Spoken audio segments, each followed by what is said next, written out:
Okay, first one, Canizaro's reaction is not given by. Now, Canizaro's reaction के लिए the condition is it's given by all the carbonyl compounds which do not have alpha H, which do not have alpha H. So Canizaro's reaction will be given by famously benzaldehyde and formaldehyde. Third option में we have acetaldehyde which have 3 alpha H. So with 3 alpha H, it will be giving the aldol condensation. So the answer will be this only. And tert valeraldehyde is one more example जो Canizaro's reaction देगा. ठीक है. In fact मैंने जब discussion किया था इस reaction का तो मैंने आपसे बोला था कि remember aldol reaction is not given by. Aldol reaction is not given by. और तीन important compounds यही है. It is not given by benzaldehyde, the aromatic aldehyde. Secondly, formaldehyde and tert valeraldehyde जिसके structures sequence में दिए हैं. Tert valeraldehyde. Because इन तीनों compounds में alpha H नहीं होता है इसलिए ये reaction aldol reactions नहीं देते हैं. इसका मतलब they will be giving the Canizaro's reaction which have the opposite condition. Clear? Next, mesitylene is formed by. Now, this is related with the two of the important reactions of acetone, which is given in the physical properties in the notes. So, acetone on reaction with H2SO4 undergoes a dehydration reaction, and this is related to the three molecules of acetone. तो ये एक trimer का dehydration reaction है जो mesitylene produce करता है. And there is one more reaction where again 3 molecules of acetone with dry HCl gives a compound called furon. So दो reactions important है. Acetone is converted into mesitylene by reaction with concentrated sulfuric acid, and acetone is converted into furon by reaction with dry HCl. These are the trimerization reactions of acetone. One is with sulfuric acid, other is with dry HCl. Sulphuric acid के through मैसेटिलीन बनता है, dry HCl के through फोरॉन बनता है. The decreasing order of reactivity towards nucleophilic acyl substitution. If you look at the option, they are all the acid derivatives. तो acid derivatives का order of reactivity पूछा गया है. I can generalize the acid derivative as CH3 C double bond O and Gr, where this Gr is basically the group which is going to decide the reactivity. जैसे acyl chloride में ये group होगा Cl, acyl part तो same ही रहता है. फिर Easter में ये ग्रुप होता है OR डैश, इस केस में इथॉक्सी है. फिर अमाइड के केस में NH2 होता है, और अनहाइड्राइड के केस में we have O C double bond O and CH3. So now the reaction towards nucleophilic acyl substitution depends on the leaving group ability of this Gr. तो इन चारों में जो सबसे अच्छा लिविंग ग्रुप होगा वो सबसे ज्यादा रिएक्टिव होगा. And which is the best living group among the groups which I have discussed? Chloride, ethoxy, amino and anhydride. Which is a good living group? Chloride. Chloride. And सबसे poorest living group कौन सा होता है? NH2. Very good. मतलब nucleophilic acyl substitution या नार mechanisms जो है उनमें जो रिएक्टिविटी ऑर्डर है उनमें the acyl chloride is always most reactive and amide is least reactive. अब इन दोनों के बीच में जो ऑर्डर है वो अनहाइड्राइड और बाद में एस्टर आता है. मतलब the rating of the order is Acyl chloride is most reactive towards nucleophilic acyl substitution, followed by anhydride, फिर आता है ester, and then comes the amide. Hence, the order as per this will be 1, followed by anhydride is 4, then the ester, that is ester is second, and last में आएगा amide. So answer होगा option 2. So acid derivatives का order of reactivity में ये 4 compounds का order सबसे ज़्यादा important है. Mainly acyl chloride most है और amide least reactive है. उनके बीच में अगर कंपेयर करना है तो एस्टर और बाद में आता है अनहाइड्राइड. सॉरी, अनहाइड्राइड बाद में एस्टर. क्लियर?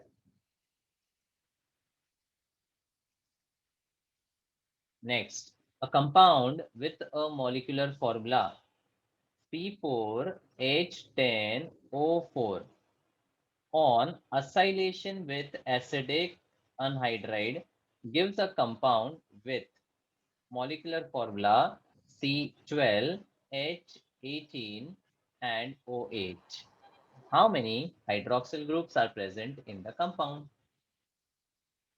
Now, सबसे पहले फंडा समझ लो कि असाइलेशन में होता क्या है. Acylation is a reaction via acyl chloride और acetic anhydride, कोई भी है. और generally acylation में the hydrogen gets substituted by the acyl group. तो every acylation में हाइड्रोजन निकलता है और असाइल सब्स्टिट्यूट होता है. मतलब कैन आई से for every acylation that is increase by 2 carbon atoms.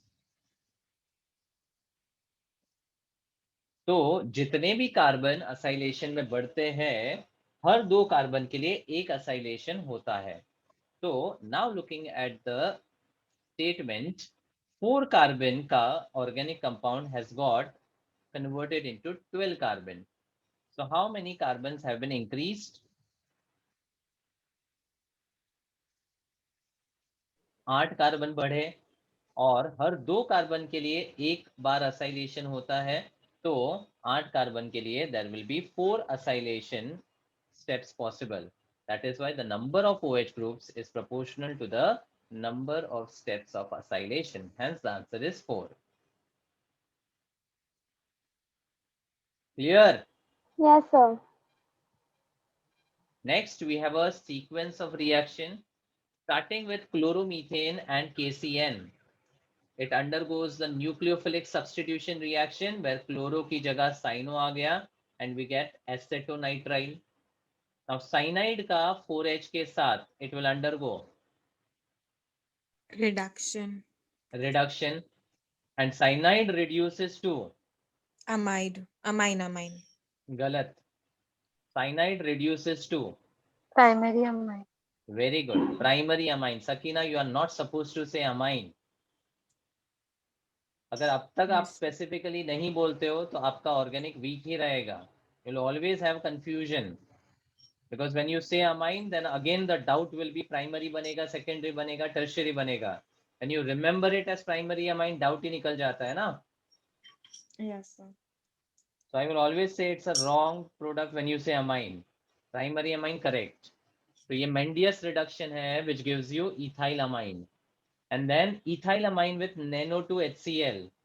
This is nitrous acid वाला reaction which gives you ethanol and the liberation of N2 gas. तो यहाँ पूछ रहे हैं कि apart from ethanol as the main product, the other products would be. Now इस reaction में ethanol के अलावा there is a formation of ethyl nitrite also because जो nitrous acid है उसमें there are 2 functional groups or 2 types of linkages possible. या तो oxygen के थ्रू लिंक हो सकता है या नाइट्रोजन के थ्रू लिंक हो सकता है. तो जब वो ऑक्सीजन के थ्रू लिंक होता है तो it could give C2H5ON double bond O जिसको बोलते हैं इथाइल नाइट्राइट. Ethyl nitrite. ठीक है. Then जो इथेनॉल है that is having the acidic medium available, और इथेनॉल और acidic medium Lucas reagent type का रिएक्शन होगा जहां पे OH की जगह Cl आ सकता है, मतलब there is also possibility of chloroethane. ठीक है, और मैंने बोला है कि Your voice is substitution। cutting. Hello, Yes, sir. मैंने बोला है कि substitution and elimination always goes hand in hand, मतलब जहां सब्स्टिट्यूशन होता है वहां एलिमिनेशन तो होगा ही। तो जहां पर इथेनॉल और इथाइल क्लोराइड बना है, there is a possibility of formation of ethene also, though in the minor proportion, but बनेगा तो सही। तो इथेनॉल आपका मेजर प्रोडक्ट है इस रिएक्शन में, उसके अलावा इथीन भी बनता है बाय एलिमिनेशन, इथाइल नाइट्राइड भी बनता है, इथाइल क्लोराइड भी बनता है। So in this reaction all the other products are also formed as minor products.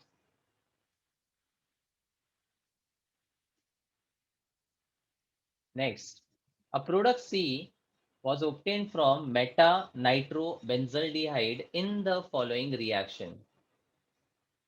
Meta-nitrobenzaldehyde मतलब there are two groups, nitro and CHO. Now in the sequence, the first step is cyano in acidic medium. What does this reagent refer to and कौन से functional group को वो attack करेगा?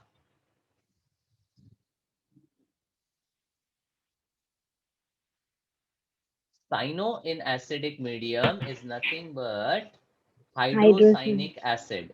And there is a famous reaction of aldehyde with hydrogen cyanide जो नार reaction under को करता है, न्यूक्लियोफिलिक एडिशन रिएक्शन, जहां पे HCN breaks down into plus and minus. अब simply as a polar carbonyl group, plus जाएगा माइनस के पास, माइनस जाएगा प्लस के पास, and we get a famous compound called cyanohydrin. Cyanohydrin. और ये साइनोहाइड्रीन के बाद साइनो के हमेशा दो रिएक्शन याद रखना है, जिसको मैं बोलता हूं हमेशा HR reaction. Cyano and isocyano के दो रिएक्शन सबसे ज्यादा इंपॉर्टेंट है, दैट इज HR यानी हाइड्रोलिसिस एंड रिडक्शन। और उसके स्टेटमेंट्स को याद रख लो। One is hydrolysis which converts the cyano into acid, तो ये बनाता है अल्फा हाइड्रोक्सी एसिड। और दूसरा है रिडक्शन, जो अभी देखा मेंडियस रिडक्शन, जो साइनाइड को कन्वर्ट करता है इनटू अ प्राइमरी अमाइन, तो इस केस में बीटा हाइड्रोक्सी का अमाइन बनता है। तो जब भी अल्डिहाइड और HCN दिखे तो साइनोहाइड्रीन सोचो, और साइनोहाइड्रीन के बाद हमेशा इन दोनों में से कोई रिएक्शन होगा ही। Let's look at this. So in this we have the aldehyde group and the HCN which will be converted into CH, OH and CN, cyanohydrin. और बाद में HCl और हीट दिया है, इसका मतलब there is acidic medium, तो you can think about the hydrolysis, and hydrolysis क्या करेगा, साइनो को एसिड में कन्वर्ट करेगा। मतलब the nitro group remains as it is, and nitro के मेटा पोजीशन पे we have CH, OH and COH, which would be the correct answer? Sir, Hmm. so your voice is still cracking.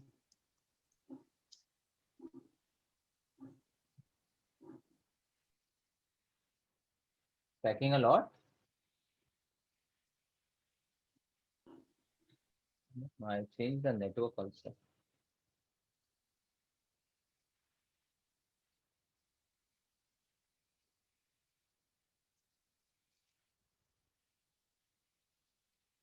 Okay. So nitrobenzene के Meta पे we will have CHOH with COOH. The answer to this would be option 1. Next, in the following reaction, there is an ammonium compound given in the basic medium and followed by heat, gives you the organic product X. अब इसका structure कौन सा होगा? Now looking at the reaction, First of all, can you identify which reaction it is related with? कौन सा reaction है ये?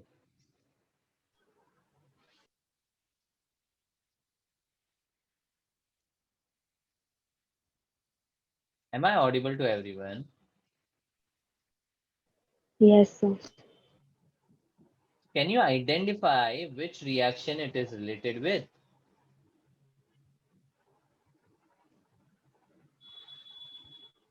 This is your Elimination. huh? Elimination. Perfect. It is elimination. It's a special elimination reaction. Can you name this?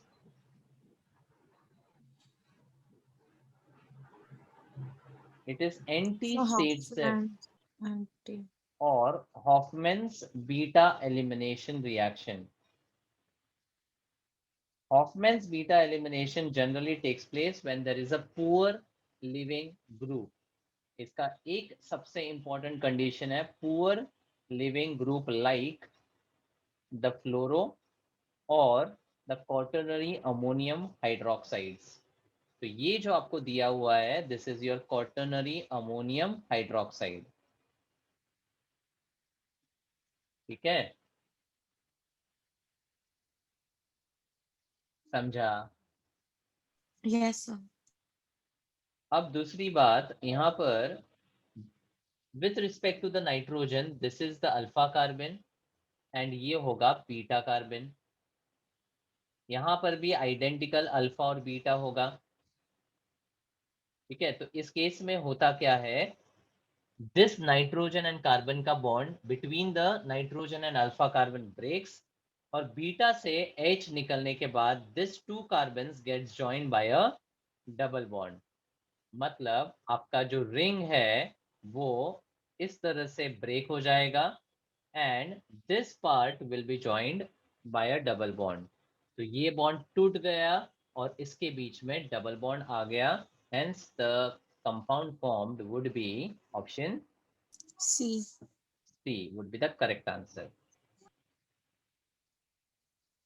समझा? हमेशा identification important है कि quaternary ammonium hydroxide दिखा और एरो पे हीट दिखा तो you should always remember it's Hoffman's elimination reaction which gives you alkene as the product. और यहाँ पर अगर एक से ज्यादा पॉसिबल बीटा एच हो तो वहां से एच को निकालना है जहां पर भीड़ ज्यादा है. ज्यादा है, सेट्सेफ में भीड़ कम बोलते थे ना, तो सेट्सेफ में मोर सब्स्टिट्यूटेड प्रोडक्ट बनता था, यहाँ पर less substituted alkene would be the major product. समझा? Sir. हम्म. Sir, but over here, won't we use a stronger base than amines? So, like, I think in the notes it was pyridine. Over here no, QAH और arrow पे heat दिया है बस. On heating, it will provide sufficient energy for converting it to an alkene. यहाँ पे base की Okay, जरूरत sir. नहीं. बेस यहाँ पर OH माइनस ही बेस का काम करता है. ठीक है. Yes, sir. The correct order of increasing basic nature of the following bases is. सबसे पहला observation, all the compounds are aniline or its derivative. पहला कंपाउंड तो अपना नॉर्मल एनिलीन है, दूसरे में पैरा पे नाइट्रो है, तीसरे में पैरा पे मिथाइल है, चौथे में पैरा पे मिथॉक्सी है और पांचवे में मेटा पे नाइट्रो है. ठीक है. अब एनिलीन्स नॉर्मली तो वीक बेसिस ही होते हैं, लेकिन बेसिक स्ट्रेंथ EDG और EWG से how is getting affected? How does EDG affect the basic strength? Increases the It basic. increases and EWG decreases the basic strength. So tell me, what effect does nitro show?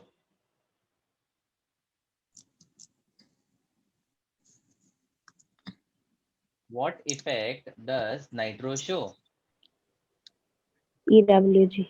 EWG. And I can specifically write minus R and minus I. Combinedly एक बहुत strong EWG show कर रहा है. Methyl has positive hyper conjugation and plus I, मतलब combinedly EDG effect show करता है. Then methoxy has a plus R and minus I. तो अगर रेजोनेंस को डोमिनेटिंग लेंगे तो यहां पर मैं लिखूंगा EDG effect. And nitro at the Meta shows what effect? Nitro at the meta shows what effect?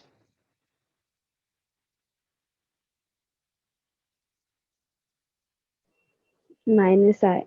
Only minus I. Resonance लिखना तो गुना है, मतलब ये भी EWG वाला इफेक्ट ही बताता है. अब overall, since we know that EDG increases the basic strength, we have third and fourth more basic as compared to others. Third and fourth में, which is a stronger donating effect? Methoxy. Methoxy. So 4 will be the strongest base followed by third. उसके बाद 2 and 5 में EWG है जो basic strength कम करेगा aniline का, तो 1 बीच में आएगा. अब between 2 and 4 which is a stronger EWG? 2. 2. तो उस केस में बेसिक स्ट्रेंथ सबसे कम होगा, यानी 5 will be better base. Hence the answer will be 4 3 1 5 2. Option A A. should be the answer. Clear? Acidic या basic strength for the substituted compounds should be analyzed like this only. And ये सबसे simplest way है compare करने का. Write the effects and remember ortho and para में resonance और inductive दोनों आता है. मेटा पे resonance होता ही नहीं है, तो मेटा पे resonance लिखना गुना है. उसके बाद अगर आप कंपेयर करोगे तो रेजोनेंस हमेशा डोमिनेट करेगा हाइपर कॉन्जुगेशन से, और हाइपर कॉन्जुगेशन डोमिनेट करता है इंडक्टिव से. तो the first priority should be given to the plus R or minus R. If that doesn't get applied then you can move on to hyper conjugation. अगर वो भी काम ना करे तो इंडक्टिव से आपको कंपैरिजन करना है.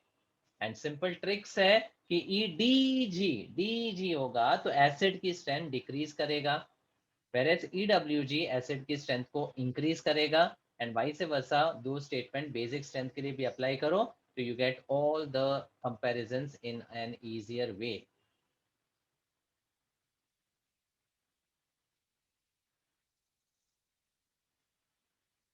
Next, there is methyl substituted aniline जिसका what is AC2O? Anhydride. Acetic Acetic anhydride. anhydride. Acetic anhydride. मतलब the reaction you will think about is Acylation. now aniline का acylation करने का एक रीजन है, To decrease the strength. to decrease the activating effect of the aniline so that you get only mono substituted product. तो यहाँ पर तो ये बहुत सिंपल सा कॉन्सेप्ट है कि एनिलीन का पहले असाइलेशन करता है, तो it gives you acid anilide as the compound. इसको एसिड एनिलीड बोलते हैं, जिसमें ये एक्टिवेशन इफेक्ट कम कर देता है. अब जब सेकेंड स्टेप में ब्रोमिनेशन होगा तो it will substitute the bromo at the para position, but para तो ब्लॉक्ड है, तो अब कौन सी पोजीशन पे जाएगा?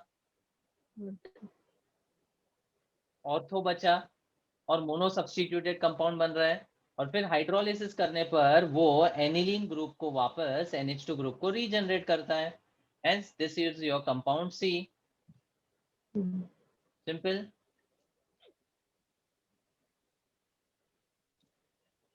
Which of the following amines can be directly oxidized to the corresponding nitro compound by potassium permanganate?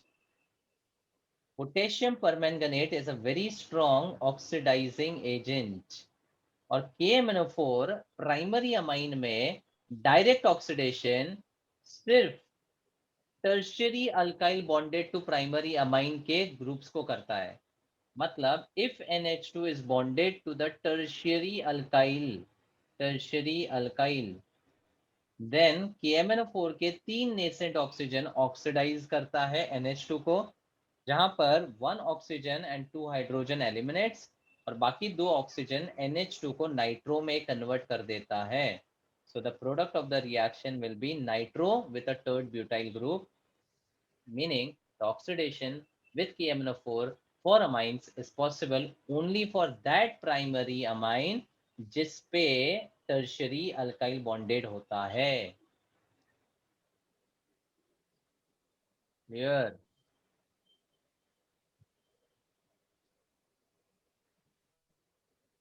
Oxidation of aniline with manganese dioxide and sulfuric acid. Now this oxidation is similar to phenol ka oxidation. What is the oxidation product of phenol and dichromate?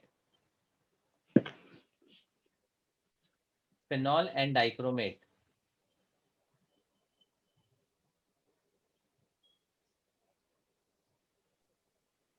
So aniline here first gets oxidized and convert it to phenol. और phenol का जब oxidation होता है तो it gives you a conjugated diketone. मतलब 2 ketonic groups आमने सामने होते हैं एंड कॉन्जुगेशन में डबल बॉन्ड्स यहाँ पर होते हैं. इस कंपाउंड को बोलते हैं benzoquinone. Benzoquinone. So aniline and phenol both on oxidation gives you this compound called benzoquinone. Para क्योंकि दोनों ऑपोजिट पे है.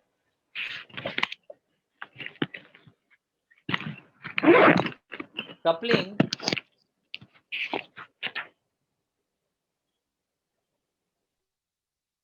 Coupling of diazonium salt of following takes place in the order. Now diazo coupling या azo coupling reaction जो है उसमें diazonium salts, that is benzene with N2Cl, is added to substituted benzene so that the two benzene ring couple via the azo group. और ये coupling होने के लिए मेरे पास जो reagent है that should be activating benzene. और एक्टिवेटिंग होने के लिए I should have the EDG over here. तो अजो कपलिंग सबसे फास्ट उस कंपाउंड में होगा जिसका एक्टिवेटिंग इफेक्ट सबसे ज्यादा है. यानी आपको प्लस आर का ऑर्डर सिंपली अरेंज करना है. And what is the order of plus R? Shortcut.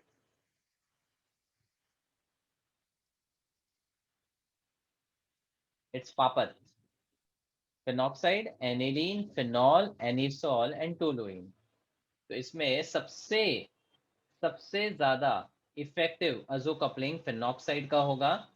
उसके बाद एनिलीन वर्सेस फिनॉल में एनिलीन का, फिर फिनॉल का, और लास्ट में एनिलीनियम का जो डीएक्टिवेटिंग ग्रुप है.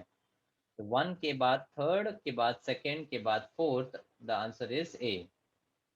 पंडा EDG सब्स्टिट्यूटेड बेंजीन का अजो कपलिंग ज्यादा अच्छे से होता है. तो जो सबसे ज्यादा एक्टिवेटिंग इफेक्ट शो करेगा वो सबसे स्ट्रॉन्ग अजो कपलिंग शो करेगा. Which of the following reactions will give benzophenone? Benzophenone. Benzophenone होता क्या है? कार्बोनाइल ग्रुप या कीटोनिक ग्रुप जब दो बेंजीन से लगा हो आजू बाजू, दैट इज कॉल्ड बेंजोफिनोन. तो अब पहला वाला रिएक्शन जो है benzoyl chloride and benzene in presence of AlCl3. The moment you see benzene and AlCl3, you can think about the famous Friedel-Crafts acylation reaction. तो ये बेंजीन का फ्रीडल क्राफ्ट असाइलेशन रिएक्शन है जो सिंपल मैकेनिज्म फॉलो करता है. Break होगा minus and plus में, plus bond करेगा बेंजीन पे और बन गया आपका benzophenone as the product. First वाला तो फ्रीडल क्राफ्ट असाइलेशन के थ्रू बेंजोफिनोन देता है. Second is benzoyl chloride and phenyl magnesium bromide. अब ध्यान रहेगा तो असाइल क्लोराइड के through to convert it into ketone we directly don't use the Grignard. क्योंकि अगर ग्रिग्नार्ड यूज करते हैं So what happens? The ketone form gets converted further by reacting with Grignard into a tertiary alcohol. तो इसी reaction को stop करने के लिए हम ग्रिग्नार्ड की रिएक्टिविटी को कम करते हैं by converting into di alkyl cadmium. तो डाई अल्काइल कैडमियम के through we will get a ketone. और कौन सा कीटोन मिलेगा? उसका copy paste rule. Benzoyl chloride यानी बेंजीन यहां से उठाओ, डाइफिनाइल मतलब फिनाइल यहां से उठाओ. मतलब the product will be a ketone bonded with phenyl obtained from benzoyl chloride and phenyl obtained from diphenyl cadmium. तो ये भी आपको बेंजोफिनोन देता है. आंसर होगा 1 and 3, नॉट 2.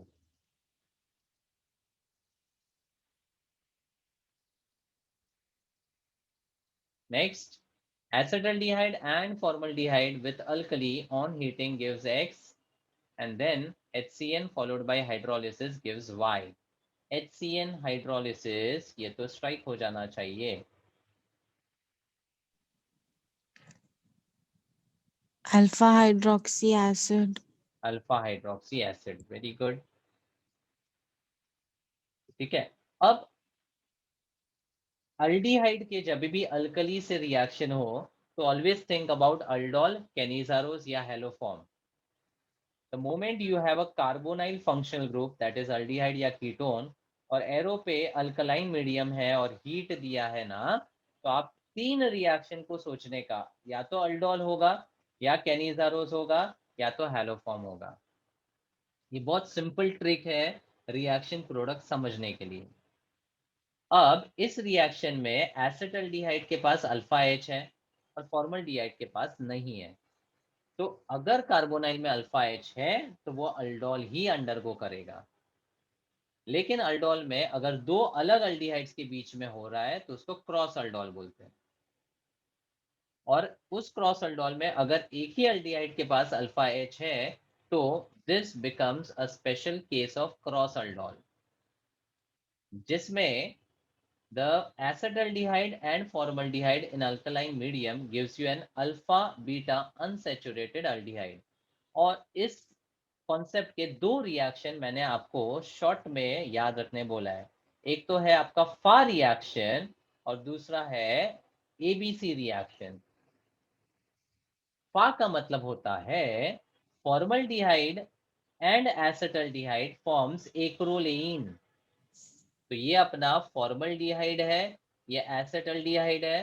क्रॉस अल्डोल से डायरेक्ट अगर मैं लिखूं तो एक्रोलेइन मेरा कंपाउंड होगा विच इज विनाइल के साथ CHO. ये हो गया आपका एक्रोलेइन. और एबीसी रिएक्शन क्या है? Acetaldehyde plus benzaldehyde gives Cinnamon. सिनेमल्डिहाइड.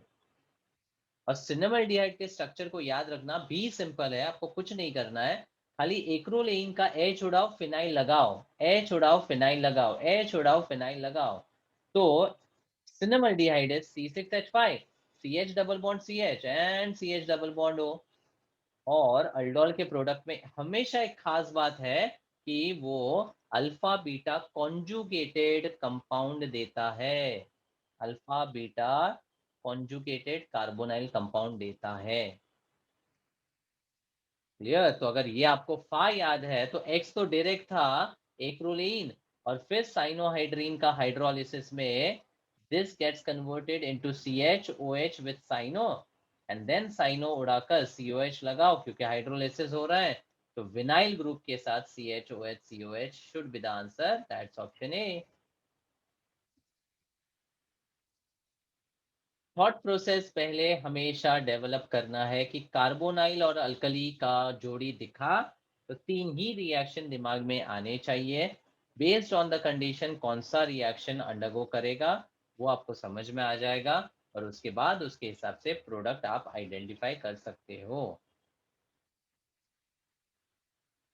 Clear? Yes, sir. ठीक है. इनफैक्ट ये फा का ना शॉर्टकट भी बता देता हूं आपको. HCH double bond O plus acetaldehyde का H2CH CH double bond O. First मैंने फॉर्मल्डिहाइड लिखा, सेकंड एसिटल्डिहाइड लिखा. जिसके 2 अल्फा एच को सेपरेट कर दिया मैंने। तो इस ओवरऑल रिएक्शन में पहले स्टेप में आपको अल्डोल मिलता है और सेकेंड स्टेप में हीट करने पर डिहाइड्रेशन होता है। तो फाइनली इस रिएक्शन में पानी निकलता है। तो आप शॉर्टकट वे में क्या करोगे, फॉर्मल्डिहाइड का ऑक्सीजन और जिसपे अल्फा एच है उसका H2 निकालो। अब लेफ्ट टू राइट अगर आप देखो तो आपको मिलेगा CH2 double bond CH with CHO, वही तो है एक्रोलेइन। तो अगर आपको स्ट्रक्चर स्ट्राइक ना हो उसके लिए भी शॉर्टकट दिया। अगर आपको फार रिएक्शन पता है तो डायरेक्टली आप एक्स फाइंड कर सकते हो, और आगे का तो साइनोहाइड्रिन और हाइड्रोलिसिस का कॉन्सेप्ट है।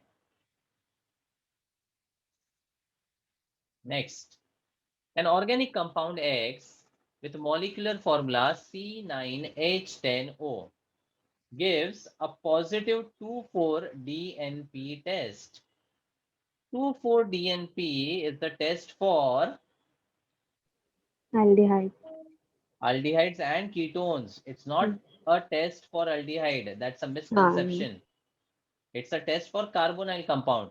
यानी 2,4-DNP कंफर्म करता है कि इसमें कार्बोनाइल ग्रुप है। अल्डिहाइड है कि कीटोन है मुझे नहीं पता। आगे ये टोलेंस भी देता है, तो नाउ इट्स अ कंफर्मेशन की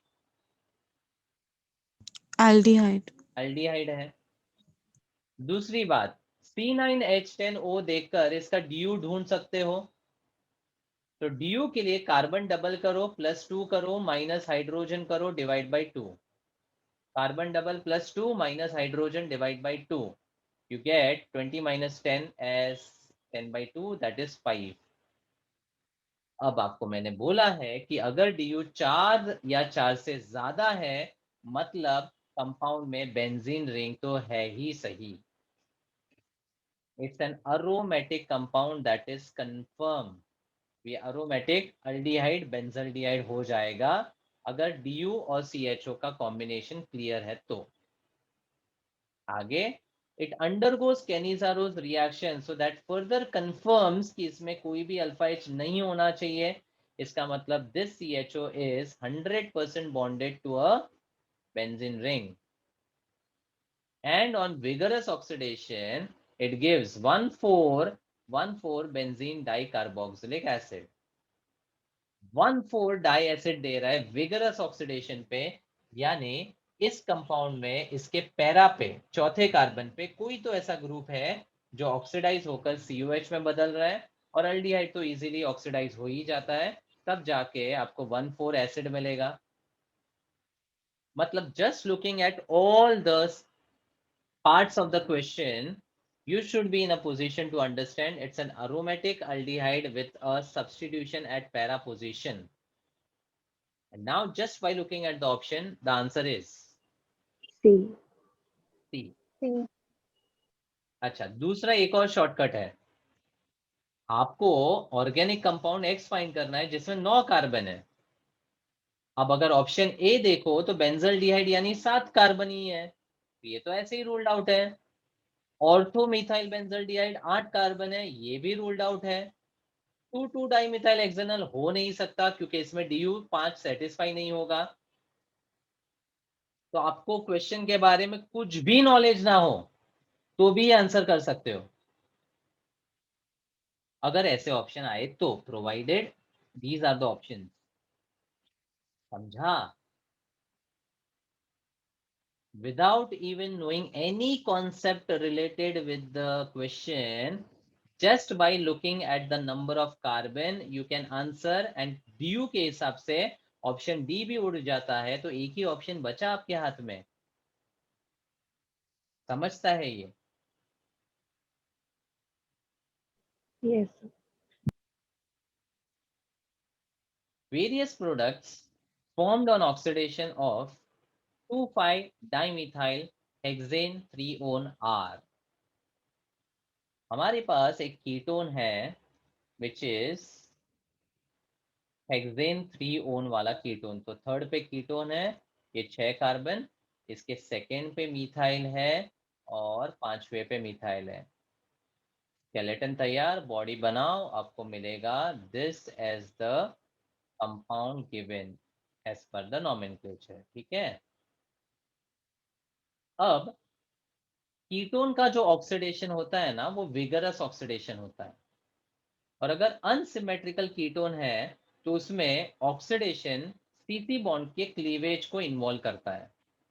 तो अनसिमेट्रिकल कीटोन में दो पॉसिबल ऑक्सीडेशन हो सकता है, या तो ये सीसी बॉन्ड टूटेगा या फिर ये वाला टूटेगा, केस 1 एंड केस 2। अब अगर मैं केस 2 वाले बॉन्ड को तोड़ू, चलो पहले केस 1 की बात कर लेता हूँ, ये वाले बॉन्ड को तोड़ो, तो शॉर्टकट क्या है, जिस पार्ट में कार्बोनाइल ग्रुप है that will change to acid, and जो दूसरा अल्काइल वाला पार्ट है that gets oxidized to form a carbonyl compound.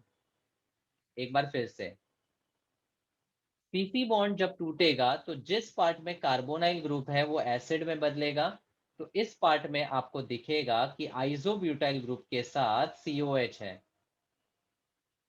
Isobutyl right, and COH, ये एक कंपाउंड हो गया, and this carbon will be oxidized. अब दो अल्काइल आजू बाजू में है तो ऑक्सीडाइज होकर एसीटोन देगा।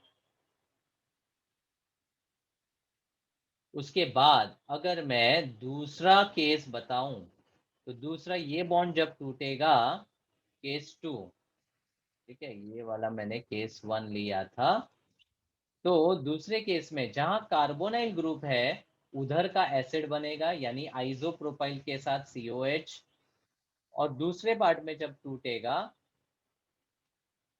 आइसोप्रोपाइल विद COH, और ये पार्ट में this carbon will get oxidized, और ये कार्बन जब ऑक्सीडाइज होगा तो ये तो अपने को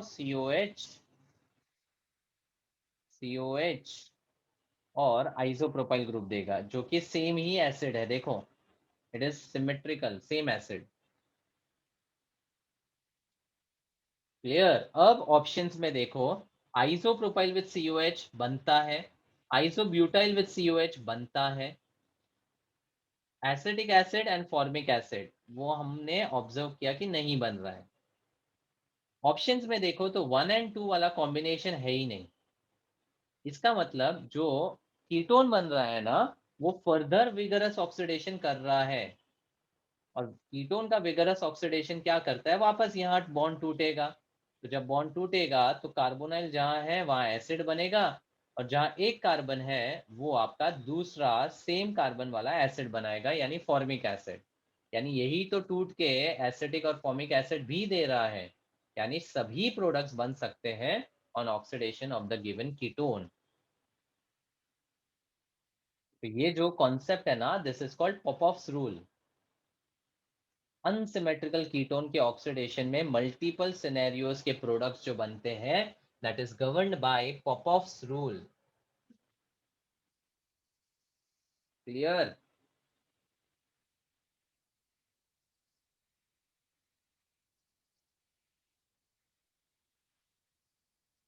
are you all there? Yes, sir. Next, there is a diketone and alkaline medium and heat.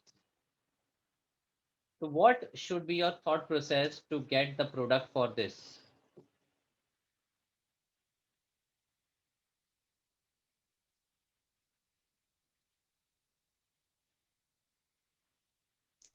So aldol condensation. Yes, it is aldol condensation. Because मैंने बोला कि कार्बोनाइल ग्रुप अल्कली और हीट देखा, मतलब आपको ACH में से समझना है। अब इसमें अल्फा H है तो ये अल्डोल कंडेंसेशन हुआ। अब ये डाई कीटोन वाला अल्डोल कंडेंसेशन इंट्रामोलिकुलर अंडरगो करेगा, और ये एग्जांपल मैंने नोट्स में, हैंड रिटन नोट्स में दिया है। All the cases of aldol condensation I have given, if you go through them you will understand each and every case of the aldol condensation। Self दिया है, cross दिया है, intramolecular दिया है, ठीक है। तो इसको करने के लिए एक सिंपल सा तरीका है जो यूज करना है। So I'll start writing the diketone starting with this CH3, ये वाला, followed by C double bond O, then CH2 group कितना है, 1 2 3 4 5, तो उसको ना सिमेट्रिकली लिखोगे, मतलब CH2 CH2, यहाँ पर CH2, वापस CH2 5 थे तो 2 ऊपर 2 नीचे लिखा, एक बीच में, और वापस C डबल बॉन्ड O के साथ CH3। अब when there is an alkaline medium then it will undergo the intramolecular aldol, क्योंकि 2 कार्बोनाइल ग्रुप है, एक सबस्ट्रेट की तरह काम करेगा, दूसरा रिएजेंट की तरह काम करेगा। ठीक है, तो मान लो ऊपर वाला कार्बोनाइल इज योर रिएजेंट, तो उसमें से अल्फा एच का माइग्रेशन होता है। तो इस केस में अल्फा एच बोला तो ये वाला कार्बन भी है और ये वाला कार्बन भी है। ठीक है, तो अगर अल्फा कार्बन से कार्बोनाइल कार्बन यहाँ बॉन्ड कर दो, अगर ये बॉन्ड बना दो, तो 1 2 3 4 5 6 7 8 मेंबर्ड रिंग बन रहा है, जो कि हमें पता है स्टेबल नहीं है।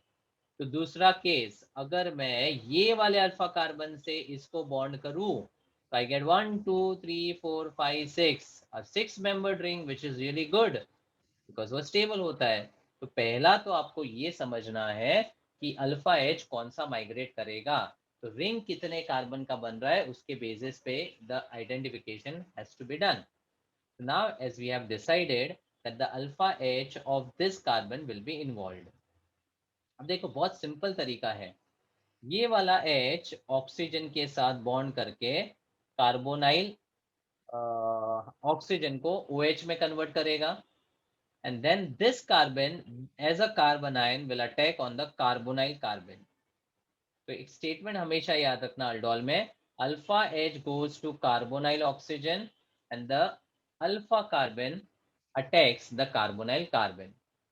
तो अब इसके बेसिस पे प्रोडक्ट लिखने के लिए पहले तो 6 मेंबर्ड का रिंग बना दो, एंड उस 6 मेंबर्ड रिंग में जो कार्बन है, लेट्स से ये वाला carbon, that will be bonded to double bond O की जगह OH, and that same carbon is also bonded to the methyl group। तो यहाँ पे methyl भी आ जाएगा। उसके बाद क्लॉकवाइज में जाओ तो CH2 CH2 CH2 CH2 चार है, 1 2 3 4, और पांचवें कार्बन पे यानी इस कार्बन पे, यहाँ पे एक CH होगा, इस कार्बन पे there is the acyl group which is present, ये ना असाइल ग्रुप हो गया। तो 1 2 3 4 CH2 छोड़ के आप असाइल ग्रुप को बॉन्ड करो, ये हो गया स्ट्रक्चर का लिखने का तरीका। समझा? This is called intramolecular aldol condensation. Clear? Yes, sir.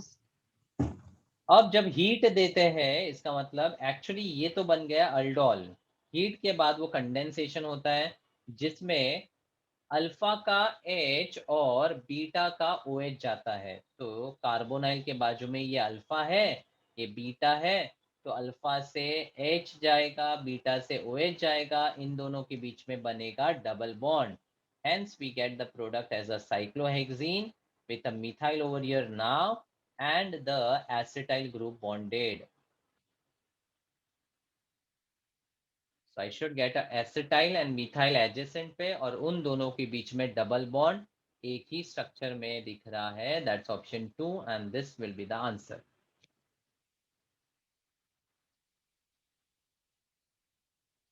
Clear?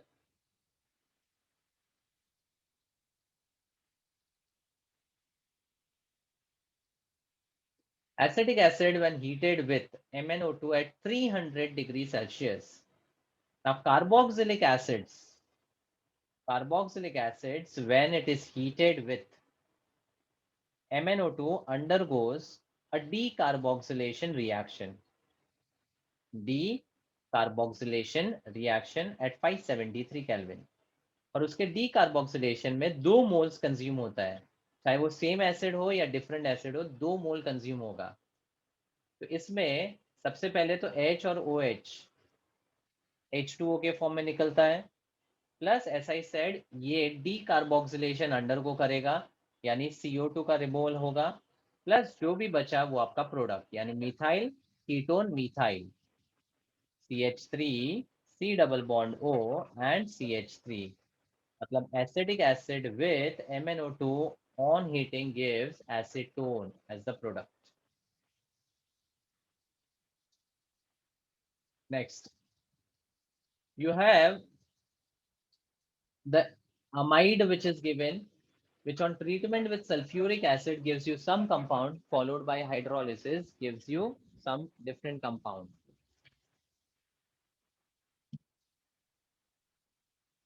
अभी एक बहुत फेमस रिएक्शन है अमाइड और एसिड.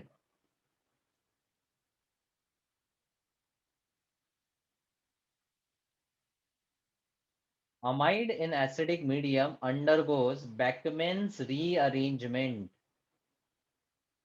Beckmann's rearrangement reaction है और इसमें से प्रोडक्ट लिखने का एक सिंपल सा शॉर्टकट ट्रिक है. CH3CH double bond N with a lone pair and OH, and acidic medium is via sulfuric acid. Beckmann's क्या करता है? It is a reaction which converts the oxime into amide. Oxime into amide in acidic medium. Rearrangement क्या होता है? Oxime से amide का. ठीक है.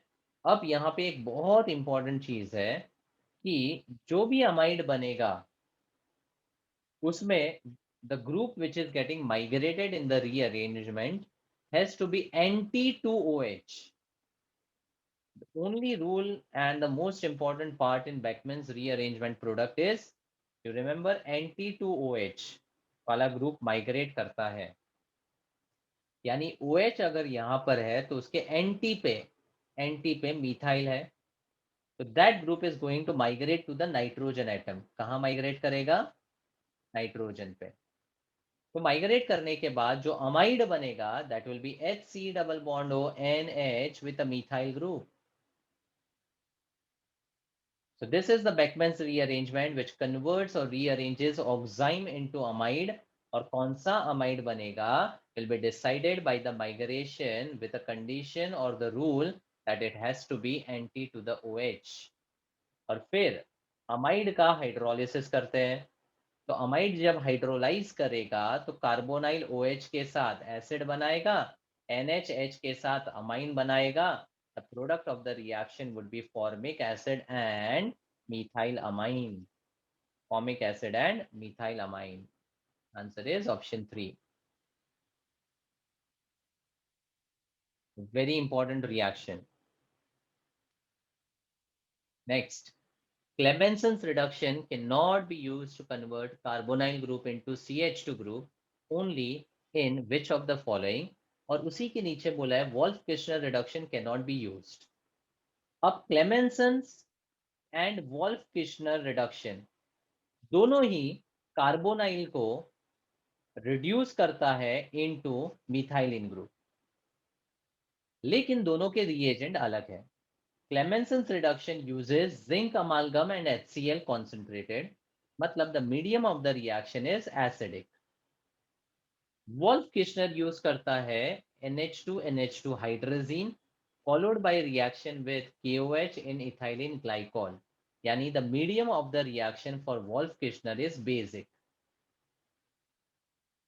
तो ये दोनों रिएक्शन का कन्वर्जन सेम है, लेकिन the medium in which they are reacting is different. So Clemenson's reduction should not be used for the substrates which have acid sensitive groups. Clemenson's अगर आपने उन सबस्ट्रेट के लिए यूज किया जो एसिड से सेंसिटिव है यानी चेंज हो सकते हैं, तो आपको डिजायर्ड कन्वर्जन नहीं मिलता है. तो उसमें एक एग्जांपल है 3-हाइड्रोक्सी साइक्लोपेंटेनोन का, जहां पर OH जो है ना वो एसिड सेंसिटिव है, क्योंकि OH HCl के प्रेजेंस में क्लोरो में कन्वर्ट हो जाता है. तो अगर आपने क्लेमेंसन्स रिएक्शन यहाँ अप्लाई किया तो C डबल बॉन्ड हो तो CH2 में कन्वर्ट होगा ही, लेकिन ये OH भी क्लोरो में कन्वर्ट हो जाएगा. इसलिए इस केस में हम क्लेमेंसन्स को अप्लाई या यूज नहीं कर सकते.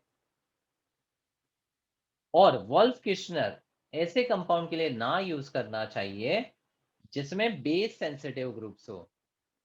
और ऑप्शंस में बेस सेंसिटिव ग्रुप्स देखोगे तो असाइल क्लोराइड होता है, क्योंकि अगर आपको रिएक्शन ध्यान है तो असाइल क्लोराइड अगर बेस के साथ रिएक्ट करता है तो यहाँ पर Na आएगा और यहाँ पर OH आएगा, यानी वो एसिड में कन्वर्ट हो जाएगा, जो हमें नहीं चाहिए इस रिएक्शन में।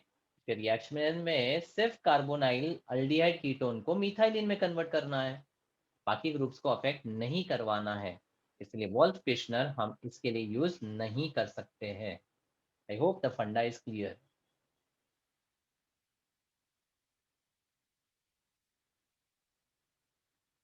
In which of the following compound the methylene hydrogens are most acidic? ये एक सादा वाला कीटोन है, ये एक एस्टर है, ये भी एस्टर जैसा स्ट्रक्चर है, और ये कीटोन है विद अ साइनो ग्रुप। अब एसिडिक स्ट्रेंथ के लिए what is the important criteria needs to be seen? Which substituent increases the acidic strength? EWG. EWG. So can you spot any EWG group which would influence the acidic strength and increase it? Cyanide. Cyanide. So cyanide as a strong EWG, CNS वाले examples, इस alpha H की acidic strength को बढ़ाएगा, या फिर ये वाला भी अल्फा एच है जो एसिडिक स्ट्रेंथ के थ्रू बढ़ सकता है। सो सिंपल कॉन्सेप्ट था कि आपको EWG सब्स्टिट्यूएंट देखना है। Which of the following does not give benzoic acid on oxidation with hot alkaline KMnO4? Now, alkyl या फिर unsaturated group substituted on the benzene can get oxidized to the COH, thus converting the substrate into the benzoic acid. तो चाहे methyl हो, ethyl हो, isopropyl हो, isobutyl हो, सब के सब ऑक्सीडाइज होकर कार्बोक्सिलिक एसिड में ही कन्वर्ट होते हैं, यानी बेंजोइक एसिड में। लेकिन यहाँ पर एक कंडीशन है कि this oxidation is possible only if you have the benzylic H प्रेजेंट। बेंजाइलिक हाइड्रोजन का प्रेजेंस होना चाहिए। अब बेंजाइलिक मतलब the carbon which is bonded to the benzene ring is benzylic carbon, और उस पे जो H है वो आपका बेंजाइलिक H हो गया। तो यहाँ पे 3 बेंजाइलिक H है, तो ये वाला रिएक्शन करेगा। ठीक है, तो ये रिएक्शन आपको बेंजोइक एसिड देगा, ये भी करेगा क्योंकि इस पे भी H है। अब ये वाला कंपाउंड अगर देखोगे तो इसमें अनसेचुरेशन है। अनसेचुरेशन में KMnO4 जो है डबल या ट्रिपल बॉन्ड को तोड़ सकता है, तो ये क्लीव करके इसको ऑक्सीडाइज करके बेंजोइक एसिड में कन्वर्ट करेगा। बट इस केस में आपका अल्काइल ग्रुप में बेंजाइलिक कार्बन तो है लेकिन कोई H नहीं है, तो इस केस में ये रिएक्शन नहीं होगा। बेंजाइलिक H होना चाहिए या फिर डबल या ट्रिपल बॉन्ड KMnO4 के थ्रू ब्रेक हो सकते हैं, तो वो भी कन्वर्ट हो जाएंगे into the benzoic acid. But ऐसे ग्रुप्स जिसके पास बेंजाइलिक H ही नहीं है वो ऑक्सीडाइज नहीं होते हैं। Next, there is an alkene which is added with KMnO4 in alkaline medium. What is KMnO4 alkaline medium reagent used for?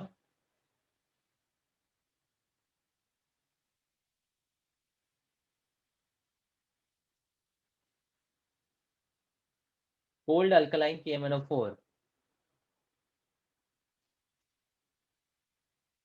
is the Bayer's reagent and converts the alkene into the glycol. तो यहाँ पर 2 methyl वैसे ही रहेगा, double bond टूटकर 2 OH group आ जाएगा। तो ये है X। उसके बाद HiO4, दिस इज कॉल्ड पर आयोडिक एसिड। पर आयोडिक एसिड एंड ग्लाइकॉल्स में जब भी HiO4 देखो, इसका मतलब जहां पर 2 OH ग्रुप है उस CC बॉन्ड को तोड़ो, और तोड़ने के बाद ऑक्सीडाइज करके उसको कार्बोनाइल कंपाउंड में कन्वर्ट कर दो। तो यहाँ पर आपको कार्बोनाइल कंपाउंड मिलेगा CH3। C double bond O, CH2, CH2, CH2, C double bond O and CH3. बस मैंने रिंग को ओपन अप कर दिया है। और अब ये डाई कार्बोनाइल कंपाउंड का OH माइनस और heat, what do you understand now?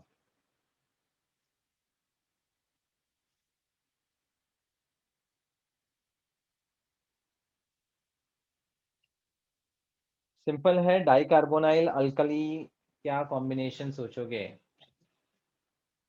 aldol, हाँ, aldol con. Intramolecular aldol condensation specifically. तो अब इसमें भी दो अल्फा एच है, या तो ये वाला कार्बन या तो ये वाला कार्बन।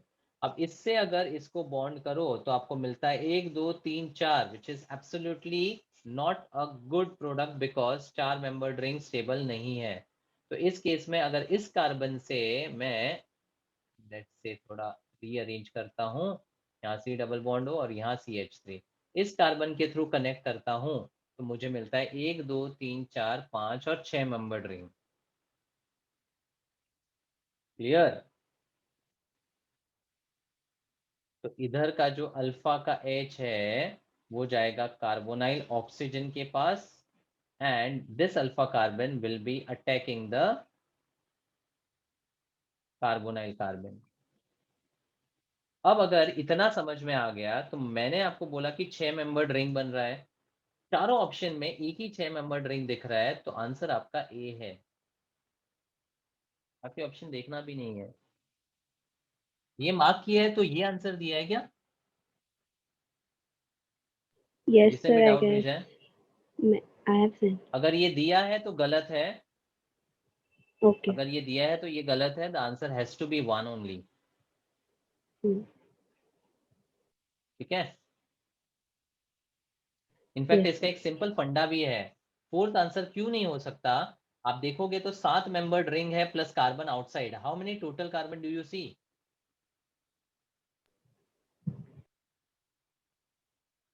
8 दिख रहे हैं, और इस पर्टिकुलर कंपाउंड में 7 ही कार्बन इन्वॉल्व है, और कार्बन बढ़ने का कोई रिएक्शन हमने यहाँ पर नहीं किया है। तो ये ऑप्शन तो वैसे भी रूल्ड आउट था। Yes. ठीक है? इसमें आपके 7 कार्बन दिख रहे हैं, इसमें भी 7 कार्बन दिख रहे हैं, लेकिन ये तो आपका इंटरमीडिएट प्रोडक्ट एक्स है, तो ये भी रूल्ड आउट है, ये भी नहीं अच्छा ऑप्शन है, राइट? फिर यहाँ पे सीधा सीधा आपका सीसी बॉन्ड टूट के ऐसा कोई कंपाउंड नहीं बन रहा है, मतलब ये भी ऑप्शन नहीं था। ये तो कार्बन के हिसाब से उड़ा दिया आपने।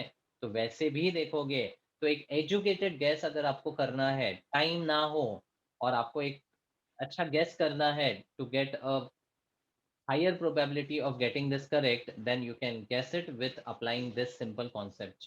No need to actually go through the entire reaction. Orally समझ में आ जाना चाहिए। Which of the following undergoes mustard oil reaction? Mustard oil reaction is a reaction only for primary amine, and you can relate this with the carbyl amine reaction या Hoffman's carbyl amine reaction. Carbyl amine में भी सिर्फ primary amine का reaction होता था, and in that case it used to get converted into isocyanide. वैसे ही mustard oil reaction में there is carbon disulphide used with the 1 degree amine only, which finally gives you C2H5N double bond C double bond S, जिसको बोलते हैं ethyl isothiocyanate.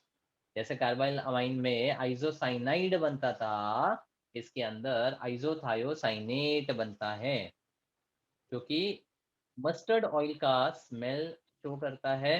That is the reason it is called mustard oil reaction.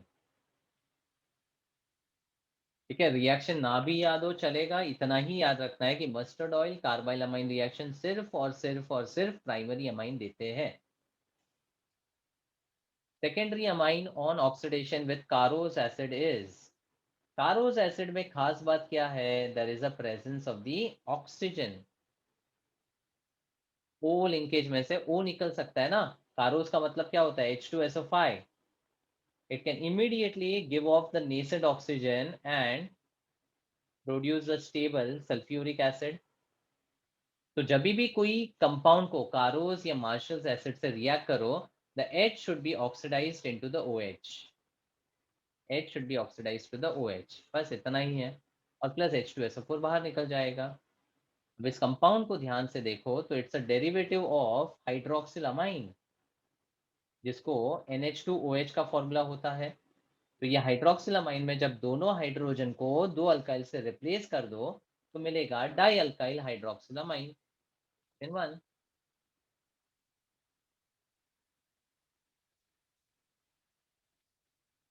Now this is a good question. There is a para-aminophenol compound given. Phenol है और NH2 para पे है, plus there is PHNH2 plus यानी diazonium electrophile की तरह यहाँ पर काम कर रहा है. और जब भी diazonium as a source of electrophile attack करेगा onto the reagent, it is nothing but the azo coupling reaction you should be looking at. Azo coupling reaction. पर यहाँ एक सुपर कॉन्सेप्ट है कि इस केस में दो रिएक्शन पॉसिबल है. One is with a pH 9 to 11, other is with pH 4 to 6. फर्क क्या पड़ता है? जब आपका pH 9 to 11 है तो रिएक्शन का मीडियम कैसा है? बेसिक. अब बेसिक मीडियम एसिड के साथ रिएक्ट करके इस OH को फिनॉक्साइड में कन्वर्ट कर देगा. अब मुझे बताओ फिनॉक्साइड और एनिलीन में कौन ज्यादा एक्टिवेट करता है? Phenoxide and aniline, which activates more? Aniline. नहीं, phenoxide sorry, versus phenoxide. Aniline में phenoxide is a strongly activating group. अगर एनिलीन फिनॉल में पूछा होता तो आपका आंसर एनिलीन है, पर मैंने पूछा phenoxide versus aniline. Basic medium है ना, तो उसको फिनॉल ने उसने फिनॉल को फिनॉक्साइड में कन्वर्ट कर दिया है. तो अब आपका जो कंपटीशन है वो फिनॉल एनिलीन का नहीं है, फिनॉक्साइड एनिलीन का है. तो अब phenoxide is the more activating group as compared with NH2. तो अब जो diazonium as a source of electrophile है वो फिनॉक्साइड के रिस्पेक्ट से ऑर्थो और पैरा पे अटैक करेगा. पैरा ब्लॉक्ड है तो अटैक करने के लिए पोजीशन एक ही बचा, दैट इज ऑर्थो. मतलब the product of the reaction will be phenoxide के ऑर्थो पे N2PH लगना चाहिए और NH2 सामने की तरफ होना चाहिए. मतलब the answer will be option 1. Clear?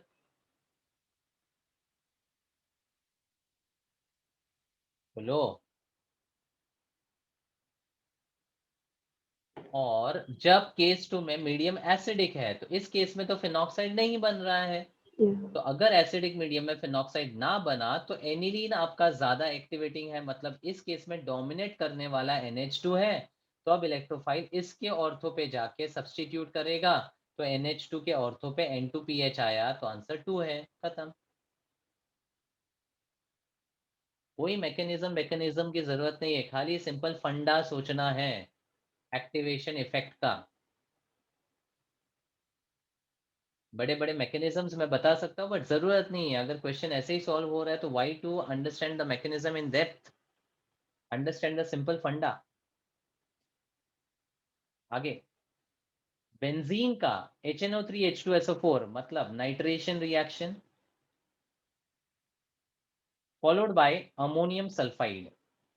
अब ये जो अमोनियम सल्फाइड है ना, this is a selective reducing agent. मतलब जब भी एरो पे नाइट्रेशन रिएक्शन के बाद अमोनियम सल्फाइड दिखे, इसका मतलब अगर मल्टीपल नाइट्रो ग्रुप है तो एक ही रिड्यूस होने वाला है. तो ये एक इंपॉर्टेंट सीक्वेंस बन जाता है कि जब आप बेंजीन का नाइट्रेशन करते हो तो डबल नाइट्रेशन 363 केल्विन पे होता है, जिसमें the nitrogen would be substituted at meta position with respect to first one. अब अगर ammonium sulphide NH4 twice S या फिर कहीं बार NH4HS भी देते हैं, तो ऐसा रिएजेंट अगर आया तो सिलेक्टिव का मतलब क्या है? दो में से खाली एक को सब्स्टिट्यूट करने का. यानी एक को रिड्यूस करने का। तो एक नाइट्रो ऐसे ही रहेगा और दूसरा अमाइन में कन्वर्ट हो जाएगा। What we get as the product is meta nitro. Meta पे नाइट्रो है and the main product, the parent product will be aniline. Hence answer पहले आएगा मेटा डाइनाइट्रोबेंजीन और फिर रिडक्शन होने पर Meta nitro aniline. Then hydrazobenzene. Hydrazobenzene is formed when nitrobenzene is reduced with। हाइड्रोजोबेंजीन का मतलब होता है अजो कपल्ड वाला, जो हमने अजो कपलिंग बेंजीन देखा था ना, वो कंपाउंड। लेकिन हाइड्रोजो का मतलब यहाँ पर डबल बॉन्ड टूट के हाइड्रोजन ऐड हो जाता है, लाइक दिस। और ये कंपाउंड नाइट्रोबेंजीन के थ्रू जिंक अल्कलाइन मीडियम देता है।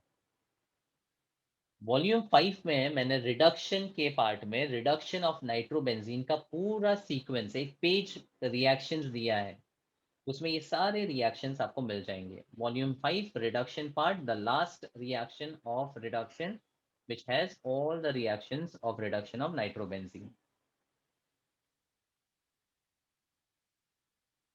Next, primary nitro compounds when react with nitrous acid forms crystalline solids which on treatment with NaOH gives।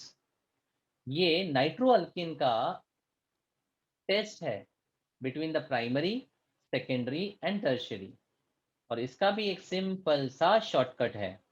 नाइट्रोअल्किन primary, secondary और टर्शियरी जब HNO2 के साथ रिएक्ट करता है followed by treatment with NaOH, the corresponding colour of the product is to be remembered as RBC।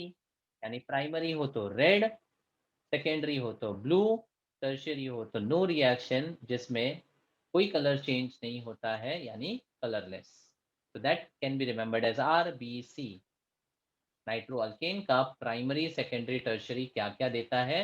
Primary है तो red, secondary होगा तो ब्लू और टर्शियरी होगा तो white. PPT will be the answer, RBC के फॉर्म में याद रखना है। Which of the following statement is not correct? Alkyl isocyanide have bad odor while alkyl cyanides have pleasant odor। अब ये तो आपने हॉफमैन्स कार्बाइलामाइन में पढ़ा होना चाहिए कि isocyanide have a very bad और अनप्लेजेंट ओडर। उसी के वजह से तो it is used as a test for the identification of primary amine. So this is a correct statement. Alkyl cyanides are not as poisonous as KCN। Correct है, क्योंकि alkyl cyanide में R और C covalent bonded है, potassium cyanide में ionic है।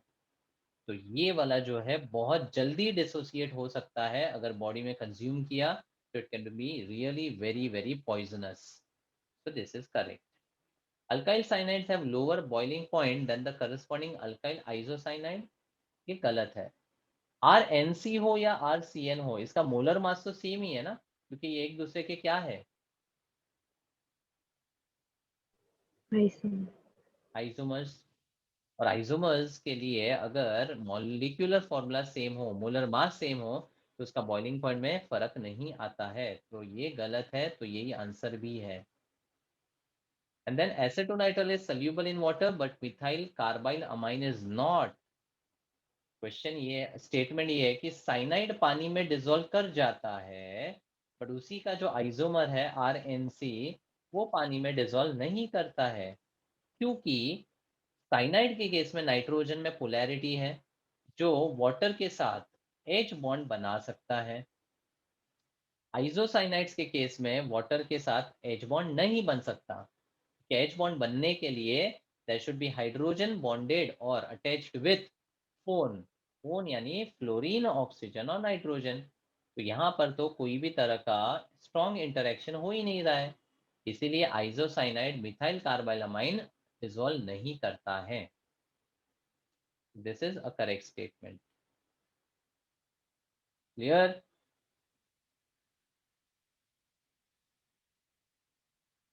So that covers the MCQs which you had sent as the doubts.